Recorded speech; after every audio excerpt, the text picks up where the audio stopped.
Welcome back to Informed Sources. Mayor-elect Paul Young has said the crime problem in Memphis will be his top priority when he takes over the mayor's office in January. We had a chance to speak with the mayor-elect earlier this week as the city was reeling from the latest round of violent crime. Young says the violence isn't just killing our community, but also our reputation. Those negative incidents do not define who we are. We are talking about 1% of our population that is terrorizing our whole city. And we have to change that narrative. We need people to understand who we are as Memphians, are people that love our city, that have a culture, a character, a vibe that's unmistakable. And those are the things that should be defining who we are, not the negative incidents that we've seen take place. All right, that's Mayor-elect Paul Young. I believe the pastor finished our last segment. Let's start with you, Commissioner, here. Is Memphis at risk of becoming the crime capital of the country?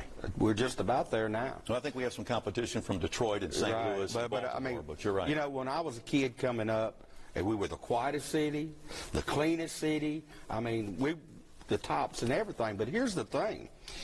We have started a culture, what I call a culture of corruption. It's went so far, Greg.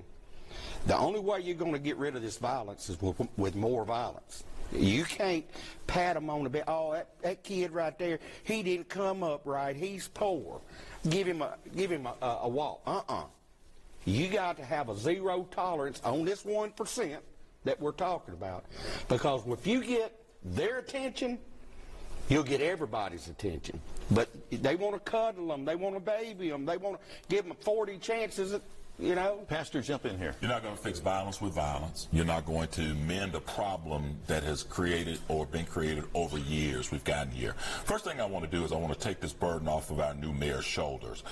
He did create this, and so this has been over 10 to 15 years of progression in this direction, and we've not given it the time nor the comprehensive approach that we really needed to. Again, I go back to what I said in the earlier segment. We must approach this from a multifaceted or multi-pronged approach. You cannot just say arrest, lock up, and use violence. I don't like taking things away from police in order to tell them how to do their job, but some of the things that we've talked about have proven to be ineffective, and it creates a greater problem when we try to over-police and we stop innocent people, broken taillights, for instance. You just can't use that as any kind of issue to pull someone over and let it go too far. So we have to be careful of the policies that we write and the ones we rescind. But then when we get together under the new mayor's administration, what he's going to do is look at an economic impact that needs to happen, a political impact, and what the laws and policies need to be that we recommend to the state and that we abide by, as well as policing policies, and then what are personal responsibility policies. Every part of this has to be working together at the same time. Commissioner, Senator Brent Taylor, who represents parts of Memphis, Germantown, Collierville, you know, he wants the state to also step in and maybe do some highway patrols, that kind of thing. But he also said that people are fleeing Memphis. They're fleeing fear. Shouldn't that create an economic concern that maybe businesses won't be coming here? We had Top Golf.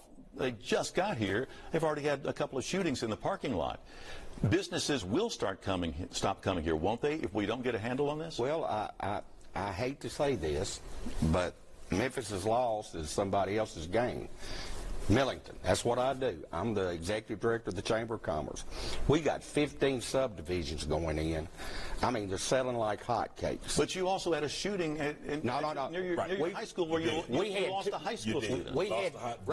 We had 2 students. I mean, we had 2 people shot. Guess what? The culprits were from Memphis.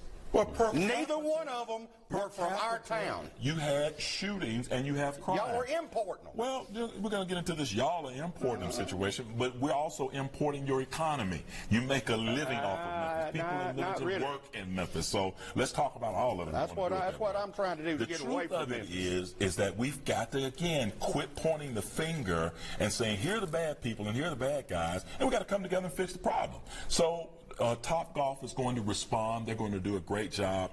These are problems that happen in major cities all over the United States of America. And so some person is doing something silly and childish in that area that did not lead to harm or damage in any way. And so we've got to put that under control. I think they're going to respond and everything will be fine. And hopefully they will. Yeah. All right, when we come back, we're going to shift our focus from crime to the clerk's office. Shelby County Clerk Wanda Halbert is facing renewed scrutiny following the sudden closure of the Poplar Plaza office. We'll discuss that controversy coming up next on